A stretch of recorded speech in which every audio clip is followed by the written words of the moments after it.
First on 5 at 10, vaccine availability. More shipments expected soon. We could learn by tomorrow exactly where they'll end up. Channel 5 Santiago Caicedo with what some of our grandparents are up against.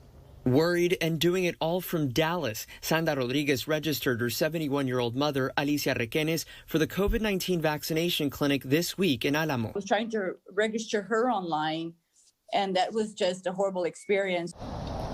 Running out of patience, Sandra's nephew took her mother to the vaccination event at 4 in the morning. And after waiting in line, access to the clinic was closed and she was unable to get the vaccine. They're risking their health, they're risking their lives being there. And then for them to be turned away, I mean, that should be a priority. To avoid these issues, Hidalgo County health officials created dedicated lanes for the elderly, people with disabilities, and those going through some sort of medical treatment. But soon, more vaccines will be arriving here in the valley. And particularly in areas that are typically underserved by the healthcare system.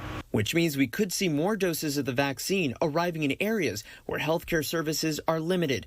From nearly 333,000 doses received in Texas this week, the state could receive nearly 385,000 next week, many of these reaching community health centers and suburban areas. But when could we expect a vaccine for other population groups? We were looking at vaccine uptake and hesitancy and seeing, how quickly vaccine was flying off the shelf. As the need slows down, we could see those without pre-existing health conditions getting the vaccine.